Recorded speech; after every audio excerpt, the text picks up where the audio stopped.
Hola, ¿qué tal amigos? El día de hoy estamos con Óscar Fernández, un escritor español más mexicano que el mole.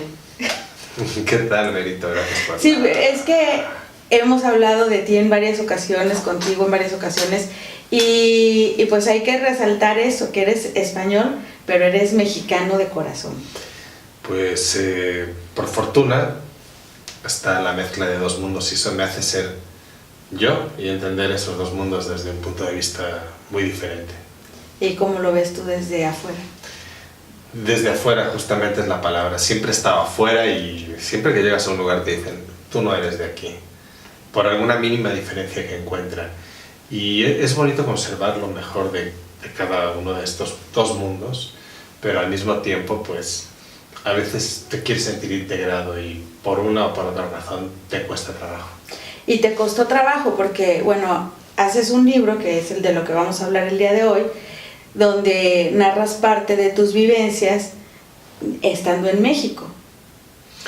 Es correcto, el libro empieza en España y se desarrolla la mayor parte de la historia en México.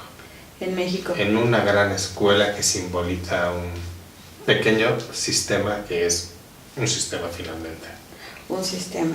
Y en el que tuviste buenas y malas experiencias. Se me hizo muy interesante, o sea, hay varias partes del libro que me parecen muy interesantes. Tocas temas muy fuertes, que uno cree que la vida de un adolescente es como de color de rosa, sin problemas, solo tienes que ir a la escuela, hacer tu tarea y no, o sea, cada uno vive diferentes experiencias y se enfrenta a diferentes problemas cada día, como lo narras en el libro. Bueno, este libro fue un gran reto, es volver a mis orígenes, a lo que yo hacía inicialmente como un portavoz de la miseria, un inframundo. Es un libro muy de mi corte, a pesar que he intentado entrar en otros caminos. Este libro sí habla, como bien dices, de un adolescente al que se le cae el mundo muchas veces y lo tiene que reconstruir. Vives y convives con adultos obtusos que pareciera ser que olvidaron que alguna vez fueron niños, que siguen esas reglas a rajatabla y están allí inmersos en un sistema que tal vez ni a ellos les convence, ese sistema que está lleno de injusticias y pues que cuando eres joven no entiendes por qué a veces el bueno tiene que ser sometido o castigado y por qué el malo, como dicen aquí en México, el gandalla, el que abusa de los débiles, es el héroe, ¿no? Entonces hay unos papeles entre los adolescentes muy crueles. Y sí sufren mucho los... Pero también depende de la perspectiva, ¿no? De la perspectiva que es que se ve una historia, entonces es el héroe o es la víctima, dependiendo, ¿no? O el culpable. Bueno, el culpable, también hay un ensañamiento del mismo sistema contra el culpable, que acabas de mencionar, pero es un culpable más de fama, ¿no? Como ese refrán de crea fama y échate a dormir. O sea, puede ser el alumno que ha cometido algunas faltas, pero después te empiezan a cargar todos aquellos muertos de otras personas y ya estás en la lista negra y el sistema te coloca en esa lista que es... Sé lo que es eso, que es inamovible, ¿no? A mí me recuerda mucho el libro de Los Miserables, Jean Valjean, que roba un trozo de pan para sanar su hambre una noche y lo encarcelan y es marcado, él rehace su vida, pero esa marca le hace ser un delincuente todo el tiempo, aunque quiera volverse al buen camino, no es posible. Pues a mí me parece que tus experiencias en la escuela nos dejan algo muy bueno, porque a lo mejor te dejaron traumas, pero te dejaron una muy buena historia, porque a mí he leído varios de tus libros y me parece, no sé si sea el mejor, que desde mi perspectiva sí lo es. Espero que la gente lo compre, lo lea en cuanto tenga oportunidad, porque tiene temas muy fuertes. No sé, que en aquella época hay cosas que no eran tan graves como lo son ahora, porque mencionas ahí, hablas de una maestra, de ti, de pasión con la maestra. Esa te la cuento. Claro, pero yo me refiero a que en esta época, pues, y en aquella también era algo era algo que no debía haber sucedido, y sucedió, ¿no? Pero aquí la historia tiene dos lados. O sea, uno, la historia de la maestra, que podría yo creer que a lo mejor su perversión, porque pues es una persona con experiencia. A lo mejor era una buena persona. Y quería enseñarte el mundo del placer. Tal vez, ¿verdad? Tal vez, pero o sea, el lado yo lo veo como el lado de perversión de ella, el lado inocente y aventurero tuyo de querer conocer el mundo, que lo mismo le sucede a todos los adolescentes, ¿no? Que pues de pronto lo ven así, unos están en la escuela queriéndole tomar la mano por primera vez a la persona que les gusta, a la niña que les gusta, o solamente verla, y tú estabas con la maestra. Entonces era como muy fuerte, ¿no? Yo no era de esos que le quería agarrar la mano a la persona que me gustaba. Yo simplemente quería tener buenas calificaciones y quería tener méritos, ¿no? O sea, era bueno, al final te digo, tiene dos perspectivas, la de ella y la tuya. Al final los dos quedaron contentos, no hubo mayores consecuencias, pero si se hubiera sabido, o sea, hubiera sido un escándalo, ¿no? Yo pienso que lo que hay ahora lo ha habido siempre. Antes nos callábamos porque había las cosas eran menos abiertas, había menos facilidad para comunicarte, enterarte de las cosas, y había barreras en casa. Y tenías miedo a ser el culpable de algo que no lo eras. Siento que a muchos jóvenes les suceden cosas de este tipo y no lo cuentas en el momento por el miedo a ser juzgado. Y hay muchos niños que lo pasan. Pero sí, son cosas que siempre han existido y antes no existía, bueno, sí existía el bullying, pero no estaba tan... No se llamaba así simplemente, tenía otros nombres. A lo mejor sí se llamaba así, pero nosotros no lo conocíamos así. Por lo menos en el México no. De los 90s era el tonto y el... Sí, claro, era diferente la manera. Y aparte, ahí lo narras, hay una línea muy delgada entre estar de un lado y del otro, ¿no? O sea, ahí hablas de cómo te obligan a hacer cosas que van contra tu ideología, por miedo, porque era miedo a los abusivos. Y de pronto tienes suerte, o sea, has tenido suerte, y a la vez no, porque también narras situaciones de cómo se van llevando a las personas por el bueno o por el mal camino, ¿no? O sea, ahí pudo haber terminado esta historia sin que fueras un escritor y tuvieras otro tipo de secuelas emocionales, ¿no? Bueno, en este caso, en mi cuestión personal, las letras me han salvado la vida, no solo con esta adolescencia tan turbulenta, sino en muchos otros capítulos muy oscuros de mi vida, aunque parezca que la vida ha sido bonita, bueno, que sí lo ha sido, no quiero ser un malagradecido, pero ha habido capítulos muy oscuros, me imagino que en la vida de la mayoría los ha habido, y las letras han sido como un salvavidas en el gigante océano para poder seguir surfeando todos esos problemas que se han tenido que superar de una manera o de otra.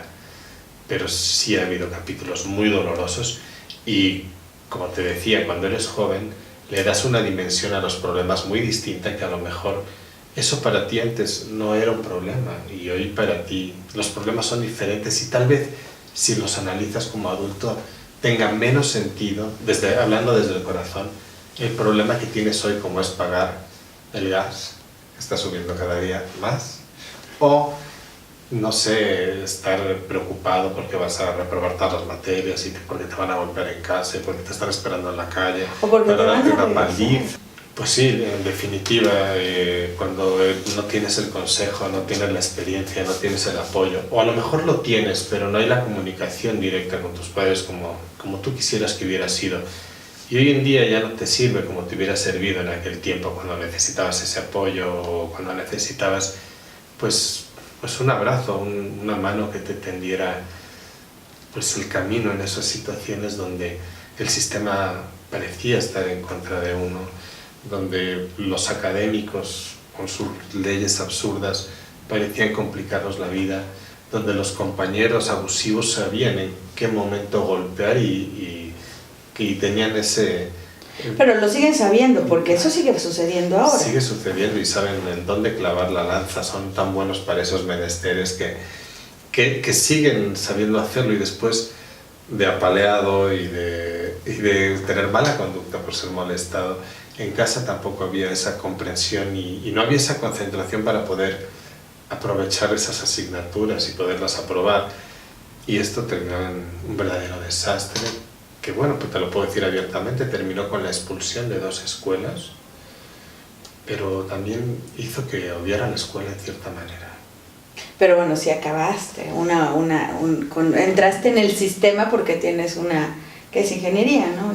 Yo terminé ingeniería civil, pero fue más por demostrar, fue un punto en el que te quieres demostrar a ti mismo que aunque no te gusta que te evalúen ni que las cosas sean tan cuadradas, te quieres demostrar que lo puedes hacer, porque estaba mucho eso en casa de, oye, ¿por qué no eres como tu primo tal? O como sí, las comparaciones. ¿Por qué no eres normal? Y bueno, ¿qué coño es ser normal, no?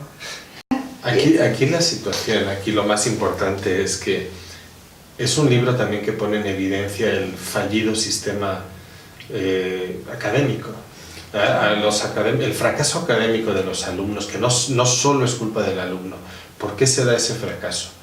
Porque hay muchos factores que te distraen, como es el bullying, como tú leíste el libro en cierta manera y hay chicos que se suicidan, que no pueden con la presión, o por otras situaciones personales, porque en esa edad el corazón y la mente son muy frágiles, estás empezando a forjar tu carácter, a moldearte, y hay quien puede resistir de milagro las duras olas aplastantes y quien se va en el viaje, y hay muchos que se perdieron en el viaje.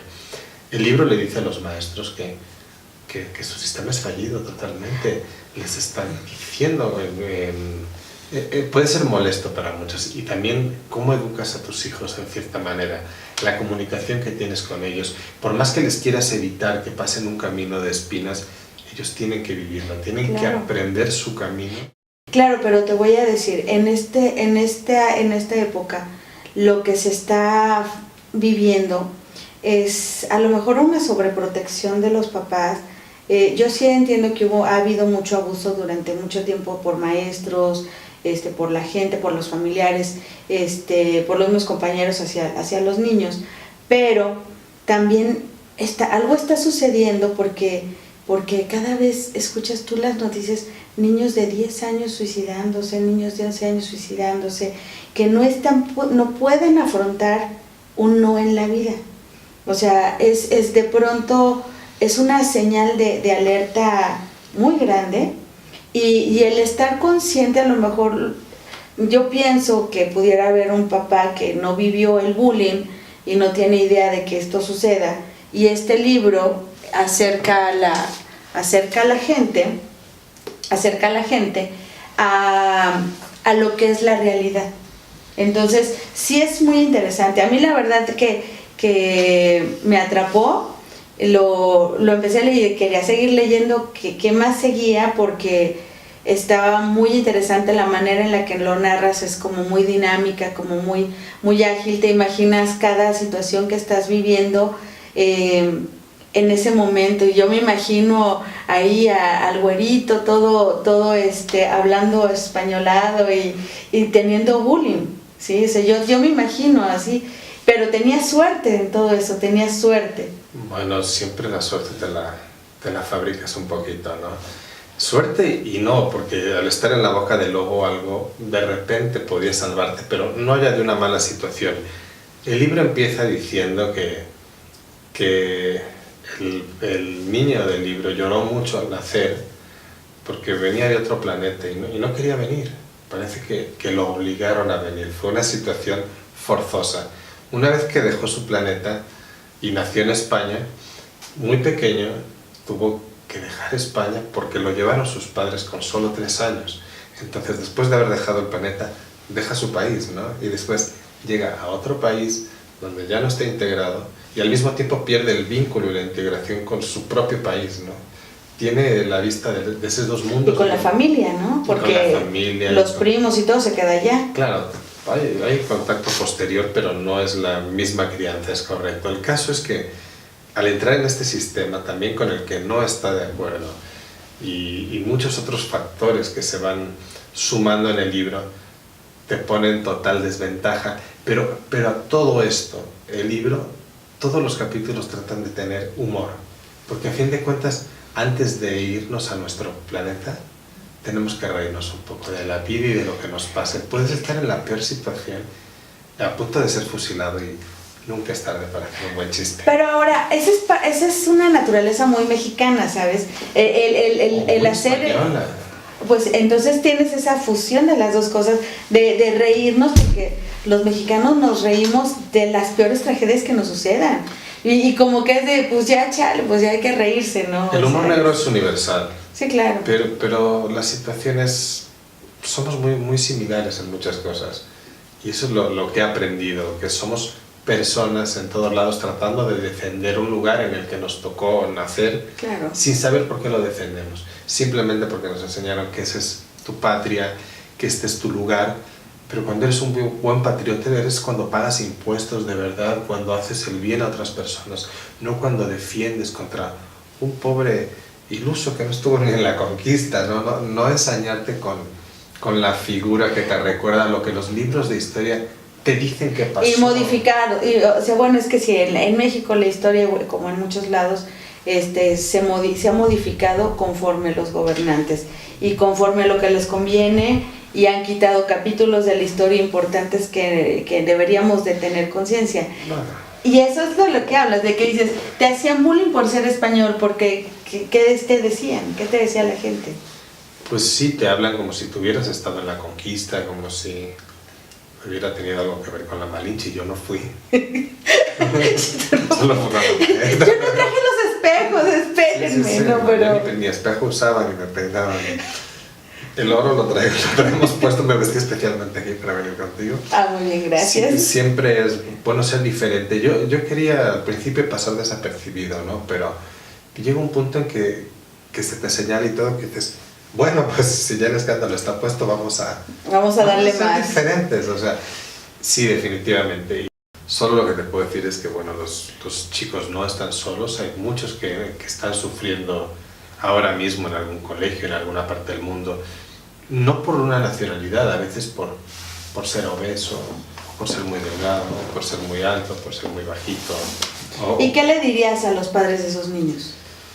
Bueno, yo les diría que aprovechen el momento en que los necesitan, porque es ahora ese momento, porque cuando crecen no van a servir las palabras de aliento, porque va a llegar un punto en la Y si vida. crecen, porque en el caso, como narras en el libro, tienes un compañero que no siguió adelante, ¿no? Sí, bueno, hay gente que se queda en el viaje porque no puede resistir la presión, las circunstancias son muy duras y lo oprimen demasiado, pero a la gente que puede salir adelante, que tiene la oportunidad de hacerse a sí misma, a los padres de esos niños, lo único que les puedo decir es que les genere confianza, que se sienten a charlar con ellos, que en vez de sobajarlos, intenten ayudarles en su autoestima. O escucharlos, ¿no? O sea, decirle, yo creo que uno debe de decirle, pase lo que pase, aquí estoy.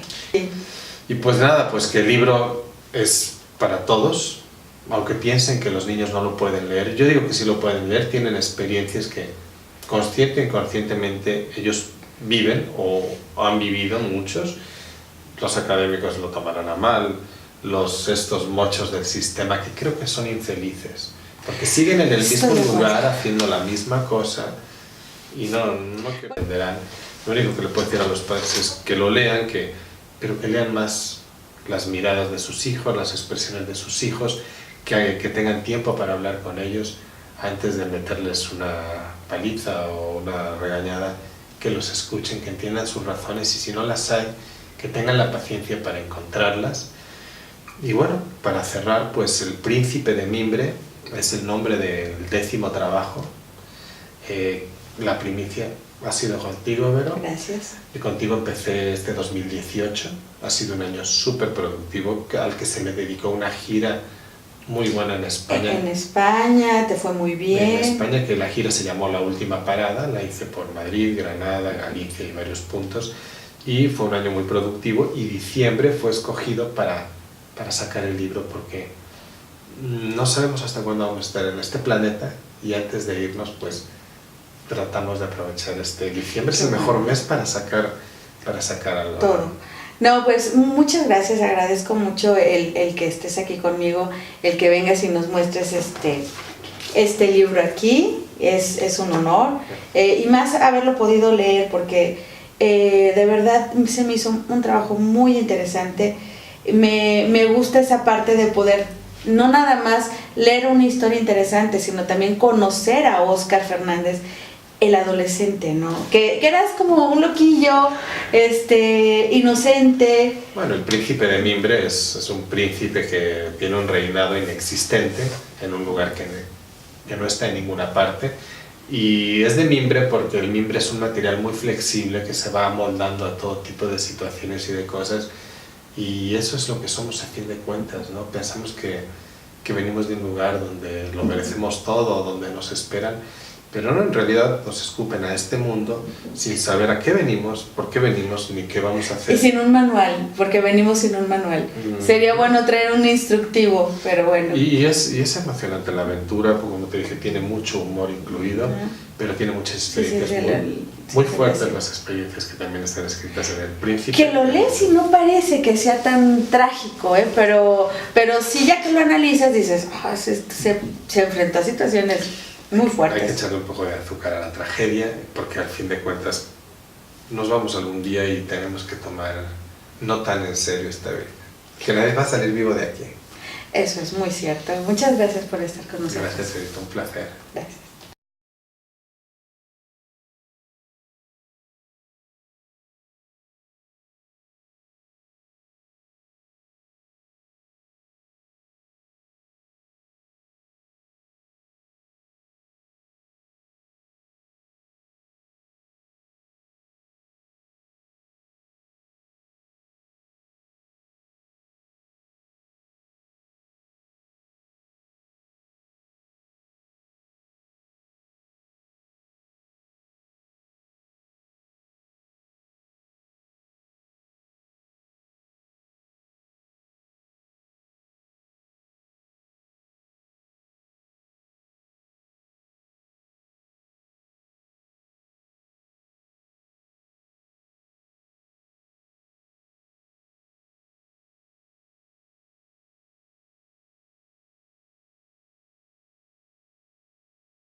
¿Ves? Sí. Si lo tomas aquí o allá. Ese es mi ojo. ¿Es tu ojo? Ajá. Ahora se pone en no, pero sí está chido, ¿no? Oye, pero nada, ¿dónde te quieres ir a vivir a la playa? Pues que yo vivía en la playa, vivía en Tampico. Y queríamos, o sea, y decíamos, ¿a dónde nos vamos? ¿Eres tú?